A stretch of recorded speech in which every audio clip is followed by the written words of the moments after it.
Very very good evenings to all my dear students. फटाफट नींद से जाग जाइए।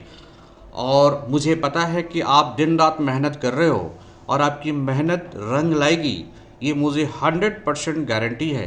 क्योंकि जिस तरह से वैकेंसियों का दौर शुरू हुआ है, ऐसे समय में आपको पूरी तरह से अपडेट पैटर्न पे अपने आप को मूव करना चाहिए। उसी अपडेट पैटर्न को लेकर मैं आया हूँ।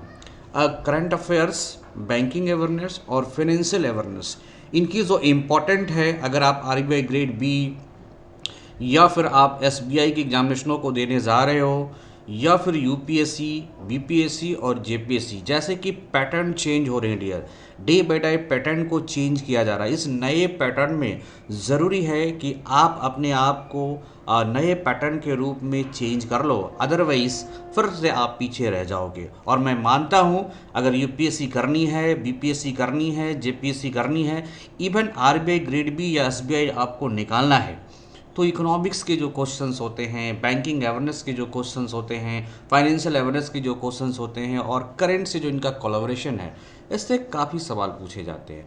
इन्हीं थॉट्स के लेकर मैं आपको इजी टू क्रैक सेशन में आया हूँ। ओके, चलिए सेशन की शुरुआत करते हैं। First of all I am requesting you to see my coming videos or already loaded videos. You should have to be subscribes MNN tutorial. This is the YouTube channels, and MNN tutorial you can follow me over Telegram even. Okay, इन सभी जगहों पे आप मेरे को follow कर सकते हो, so that आपको नोटिफिकेशन मिलता रहे और वीडियो के पीडीएफ मिलता रहे। जैसे कि मैं साइंसेस के एमसीक्यूज़ दे रहा हूँ, 10 इंपॉर्टेंट एमसीक्यूज़ चल रहे हैं डियर। अभी मैं करंट अफेयर्स की मैंने शुरुआत करी है, कुछ दिनों के बाद मैं साइंस के टॉपिक्स को शुरू करूंगा, इकोनॉमिक्स के टॉपिक्स को शुरू करूंगा, करंट इश्यूज़ जो आते हैं, इंटरनेशनल नेशनल रिलेशनशिप आते हैं, इन सभी के सेशन को मैं वेरी सून शुरू करने वाला हूं। आइए आप ज्वाइन कर सकते हो मुझे टेलीग्राम पे MNN tutorial for see the upcoming video, या फिर नोटिफिकेशन, या फिर आप पीडीएफ को डाउनलोड कर सकते हो, राइट। तो यूट्यूब पे आप हमारे MNN tutorials, okay, and Telegram पे आप फॉलो कर सकते हो dear. If you are preparing for grade B, right, if you are preparing for BPSC और BPSC auditors, if you are preparing for JPSC और even JSSC or SBI PO and other bank examination, then your current affairs should be very much strong. And for looking that, मैं session को लाया हूँ जनवरी to ये जो आपकी मार्च session है dear, इनमें बजट वगैरह सारे कवर्ड हो जाएंगे, जो वेरी वेरी इम्पॉर्टेंट है। और आगे मैं सेशन को इंक्रीज़ करता हूँ अपने एक अच्छे विचार के साथ। APJ Abdul Kalam Azad, you know very well, the missile man of the nations. Okay, it is very easy to defeat someone. किसी को हराना बहुत आसान है डियर, या किसी को कमज़ोर करना काफ़ी आसान है, but it is very hard to win someone. लेकिन किसी को विजय दिलाना ये काफ़ी मजबूत चीज़ें होती हैं डियर। और ये जिनमें ये क्षमता है और आपके सर में ये क्षमता है, तो आप समझ जाओ कि ये आपके लिए कितने फ़ायदेमंद क्लासेस हो सकते हैं। आइए, पहले क्वेश्चंस आपके स्क्रीन पे आ गया। Which of this rate of interest on the same small saving scheme is not correct. आपको बताने हैं कि जो भी हमारे सेविंग स्कीम दिए गए हैं, उनकी जो इंटरेस्ट रेट दी गई है वो कौन सा रॉन्ग दिया गया है, मतलब चॉइस में रॉन्ग दिया गया है। पहला, सुकन्या समृद्धि अकाउंट, जिनकी इंटरेस्ट रेट मैं चॉइस में आपको दे रहा हूँ 7.6%, किसान विकास पत्र KVP जिसको कहते हैं 6.9%, national saving certificates 6.8%, senior citizen saving scheme that is 7.1%। आपको बताने हैं इनमें से कौन सा रॉन्ग स्टेटमेंट दिया गया है। तो आपका आंसर रहा ये, सुकन्या समृद्धि अकाउंट की जो इंटरेस्ट रेट है डेट इज़ 7.6% है। आइए अब मैं देखता हूँ कि सुकन्या समृद्धि योजना का संबंध किससे है और यह योजना किस लिए लाया गया था। Sukanya Samriddhi scheme is aim at the betterment of girls child in the country. हमारे यहाँ जिस तरह से आप देख रहे हो कि गर्ल को काफ़ी हीनता से देखा जा रहा था, और उसको डेवलपमेंट करने के लिए ज़रूरी था कि गर्ल्स के ऊपर स्कीम लाई जाए। तो सरकार ने अपने सेक्स रेशियो को इम्प्रूव करने के लिए, महिलाओं की संख्याओं को बढ़ाने के लिए सुकन्या समृद्धि योजना स्कीम को लाई थी। Okay, Sukanya Samriddhi scheme has been launch to offer a means of saving to girls child in every family. Tenures of Sukanya Samriddhi Yojana is 21 years. कई बार सवाल आपसे पूछे जाते हैं सुकन्या समृद्धि योजना की टेन्योर कितनी है, तो आप बोलोगे 21 year from the date of opening of the accounts और till the marriage of the girls. या तो अगर महिलाओं की जिनके नाम से आप स्कीम चला रहे हो उनकी शादी हो जाए, ओके, या फिर क्या है 18 साल की वो उम्र को अटेंड कर ले अगर शादी 18 साल के बाद, या फिर जब आप अकाउंट खोल रहे हो तब से उनकी 21 ईयर हो जाए, तब तक ये आपकी स्कीम चलेगी उनके नाम से। इन पे जो इंटरेस्ट रेट है 7.60 पर एनम है dear.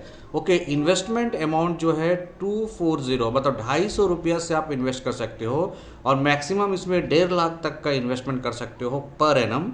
Maturity depend on the invested amount, depend करेगा कि आप कितने अमाउंट को इन्वेस्ट कर रहे हो, और मैच्योरिटी पीरियड कितनी है तो 21 साल। अगर 21 साल से पहले उस गर्ल्स की उम्र 18 साल हो गई हो और उसे शादी कर दी जाती है फिर ये अकाउंट अपने आप बंद हो सकता है। ओके, चलिए, तो सुकन्या समृद्धि योजना ये पहले स्कीम हो गई। दूसरी KVP किसान विकास पत्र, ए सेविंग सर्टिफिकेट स्कीम है यह किसान विकास पत्र was originally launch in 1988 by Indian post. ये हमेशा याद रखना, ये पोस्ट ऑफिस में कराया जाता है डियर, और 1988 में इसे ओपन किया गया था। This is basically the Indian government initiative to encourage small saving.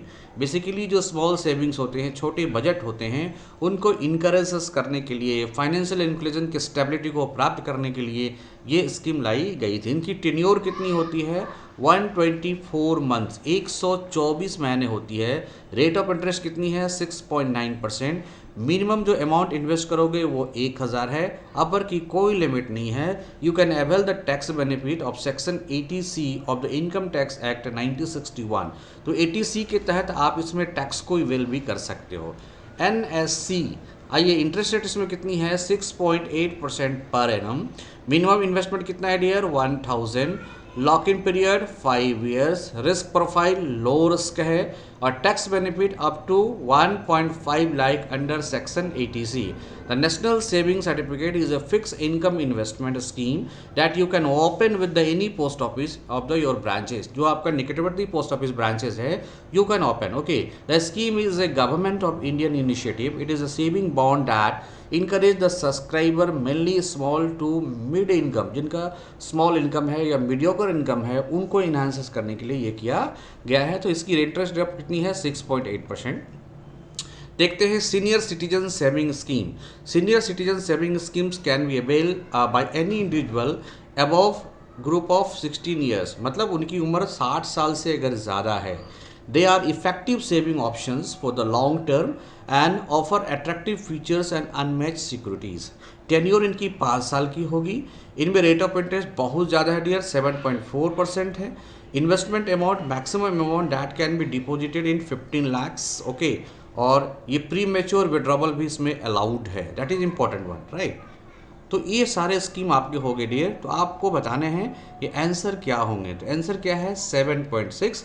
आपको ये रॉन्ग था क्योंकि इनका आंसर क्या मैंने आपको बताया 7.9%। तो 6.9% किसान विकास पत्र, national savings certificate 6.8%, senior citizen scheme जो है वो 7.1% है, और आप देख रहे हो डियर ये 7.9% है, राइट।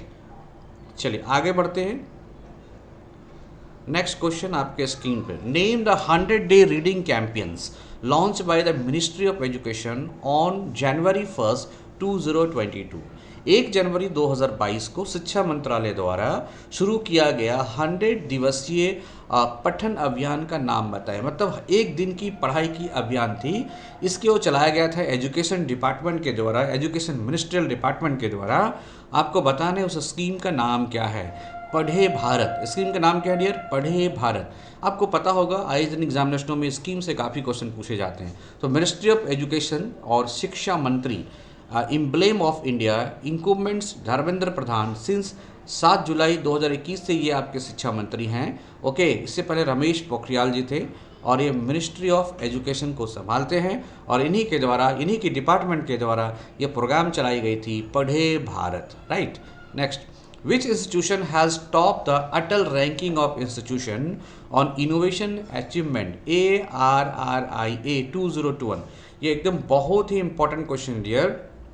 तो इनोवेशन अचीवमेंट्स 2021 पर संस्थानों की अटल रैंकिंग में किस संस्थान ने शीर्ष स्थान हासिल किया है?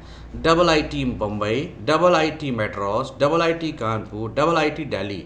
आंसर होगा dear double I Madras. Okay, next question. Major Dhyanchand sports university is the first sports university of the Indian state of Uttar Pradesh. The foundation stone of the university was laid by PM Modi recently in which city? आपको बताना है कि major Dhyanchand खेल विश्वविद्यालय जो भारतीय राज्य उत्तर प्रदेश का पहला खेल विश्वविद्यालय होगा, इसे किन जगहों पे ओपन किया गया है in Uttar Pradesh? I am asking about Uttar Pradesh. Lucknow, Varanasi, Agra and Meerut. Answer होगा डियर मेरठ। तो prime minister Shri Narendra Modi laid the foundation stone of Major Dhyanchand Sports University in the Meerut district of Uttar Pradesh on January 2, 2022. This will be the first sports university in Uttar Pradesh. ये उत्तर प्रदेश का पहला university है। Name the winner of the साहित्य Akademi award 2021 in English language. ये mistake है dear. Okay, तो English language के में या इंग्लिश लैंग्वेज के लिटरेचरशिप में जो है साहित्य अकादमी अवार्ड दिया गया है। अंग्रेजी भाषा में साहित्य अकादमी पुरस्कार 2000 के विजेता कौन हैं? संजीव विरंकर्स, अनुराधा शर्मा, नमिता गोखले और निरंजन हांसदा। आपको बताने हैं इनमें से किसे भारतीय साहित्य अकादमी अवार्ड दिया गया है। ये होगा dear Namita Gokhale. The famous writer Namita Gokhale received the award for her English novel the things to live behind. काफ़ी इंपॉर्टेंट है डियर, ये आपके एग्जामिनेशनों में आने की पॉसिबिलिटीज़ है। Things to leave behind. Okay, और आपको हिंदी के लिए दया प्रकाश सिन्हा को दिया गया है साहित्य अकादमी अवार्ड। अगर बात करते हैं साहित्य अकादमी अवार्ड की, इसकी स्थापना 1954 में की गई थी। And Sahitya Akademi award is a prestigious literary honour award. Sahitya Akademi award is run by the 3 authorities, general council, finance committee and executive board. Okay, अब देखते हैं कि जो विनर होते हैं साहित्य अकादमी पुरस्कार को उन्हें क्या मिलता है। Okay, will be receive of the rupees कितना है डियर? तो 1 लाख रुपीज़ का इसे अवार्ड मिला जाता है। इनको कॉपर मेडल दिया जाता है। Okay, Sahitya Akademi was design by the Indian film maker Satyajit Ray. और ये जो साहित्य अकादमी अवार्ड का जो मॉडल डिजाइन किया गया है, जो आपको शील्ड दिया जाती है, it is the film maker Satyajit Ray के मॉडल पर आधारित है। The award is conferred on the writers of the most outstanding books of literature merit publish in any of the 24 major Indian languages. और ये 24 मेजर लैंग्वेजों में प्रकाशित होने वाली पुस्तकों पर दिया जाता है। English and other listed language in the English schedule of the Indian constitution. Okay, 8th schedule of the Indian constitution. तो recognise by Sahitya Akademi New Delhi. About Sahitya Academy, Sahitya Academy is given by the Sahitya Academy. It is known for holding the largest library of multilingual book in India and it is autonomous body that comes under the Ministry of Culture. तो यह एक साहित्य अकादमी जो है autonomous body है जो कि ministry of culture के तहत काम करता है। ये पहला क्वेश्चन पूछ सकता है। साहित्य अकादमी अवार्ड किसके दिया जाता है? तो साहित्य अकादमी के द्वारा दिया जाता है। ओके, इस पे 1 लाख रुपए का रिवार्ड और इनाम दिया जाता है। Next, which country has taken over the chairmanship of the United Nations security councils counter terrorism committee 2022? तो यूनाइटेड नेशन सिक्योरिटी काउंसिल के द्वारा एक काउंटर टेररिज्म कमेटी की गठन की गई थी। वाई? बिकॉज कि आप देख रहे हो कि पूरे विश्व में इस तरह से टेररिज्म की जो खतरा है उसको देखते हुए काउंटर टेररिज्म कमेटी गठन किया गया था। तो आपको बताना है कि which country has taken over the chairmanship of the United Nations security council counter terrorism committee in 2022। तो किसे चेयरमैन बनने का या किसे चेयर करने का अवसर प्राप्त हुआ है? तो आंसर होगा dear India has assumed the chairmanship of the United Nations Security Council's Counter-Terrorism Committee for 1 year beginning from January 1, 2002. The united nation security council की बात करते हैं, is one of the 6 principal organ. आपको पता होगा कि United nation के 6 organisation हैं, 6 ऑर्गन से, डिफरेंट ऑर्गन से, जो डिफरेंट वर्क को करती है, and is charge with the insuring international peace and security, recommending the admission of the new UN member to the General Assembly and approving any changes to the United Chapter। तो देखो United nation के chapter में जो change होता है उसके लिए security council responsible है। नए मेंबर को ऐड करना है, रिमूवल करना है, उसकी जिम्मेवारी किसकी है? यूनाइटेड नेशन सिक्योरिटी काउंसिल के हो। तो ये इंडिया को ये सौभाग्य प्राप्त हुआ है, right, very important. Which country has taken over the rotating presidency of the Council of the European Union for 6 months beginning from January 2022? आपको पता है कि यूरोपियन यूनियन में 28 कंट्रीज होते हैं डियर। इनमें जो चेयरमैनशिप होता है वो रोटेटिंग पीरियड पे चलता है। इसमें किस कंट्री को मिला है जनवरी में 6 महीने के लिए, तो अभी वो कंटिन्यू रहेगी डियर। तो जनवरी 2022 से किसे मिला है? तो आंसर होगा dear that is France. Okay, France has assumed the rotating presidency of the Council of European Union with the effect from January 1st, 2022. The country will continue to hold the European Union presidency for the next 6 months. So answer क्या होगा dear? That is France. Answer is your France. तो याद रखना France को आपसे पूछ देगा European union का जो कंट्रीब्यूटिंग मेंबर है, रोटेटिंग प्रेसिडेंसी किस कंट्री को मिला है? आंसर होगा dear France, right. Which bank has been authorized by the government of India to issue an in-cash electoral bond? किस बैंक को गवर्नमेंट ऑफ इंडिया ने इलेक्टोरल बॉन्ड्स रिलीज करने की अथॉरिटी प्राप्त कर दी है डियर? ये भी one of the most important question की सीरीज में शामिल है। भारत सरकार द्वारा किस बैंक को चुनावी बॉन्ड जारी करने और भुनाने के लिए अधिकृत किया है? State Bank of India, bank of Baroda, all public sector bank and Punjab National Bank. Your answer is State Bank of India. Okay, and what is electoral bond? The introduced with the Finance Bill 2017. Electoral bond allow donor to pay political parties with the bank as an intermediary. मतलब अगर आप कोई एक donor है जो विदेशों से पैसा देना चाहता है भारत के किसी पॉलिटिकल पार्टी को, तो ये जो आपका बैंक है स्टेट बैंक ऑफ इंडिया है, इसी अधिकार है इलेक्टोरल बॉन्ड में इन्वेस्टमेंट कराने का, इंटरमीडिएट करने का। Okay, this bonds can only be issue by the State Bank of India, और एक ही बैंक को अधिकार है दैट इज SBI। इसकी जो रेंज है 1000 से लेकर 1 करोड़ तक है। तो 1000 से लेकर 1 करोड़ तक की इन्वेस्टमेंट आप इसमें कर सकते हो। किसमें? इलेक्टोरल बॉन्ड में। इसको कौन इशू करेगा, कौन इंटरमीडिएट करेगा? SBI। Name the winner of the Red Ink Award for the Journalist of the Year 2020. Journalist of the Year Award, कभी कभी आपसे ये भी सवाल पूछ सकता है, sometimes they ask year of the journalist award किसे मिला है? ओके, तो डैनिश सिद्दीकी, रोहित सदाना, अरफा खानून सिरवानी और राना अयूब। आंसर होगा dear Danish. Okay, photo journalist Danish Siddiqui, आपको पता होगा ये अफगानिस्तान में लाइव फोटो कर रहे थे ये at the time of when the Afghanistan and तालिबानी fight was movings, who was killed in July 2021 during the class-wide reporting flight between Afghanistan troop and the Taliban in Afghanistan, has been honored with the prestigious Red Ink Award for Journalists for the year 2020. Okay, इनको मरणोपरांत मिला है, posthumously he can achieve.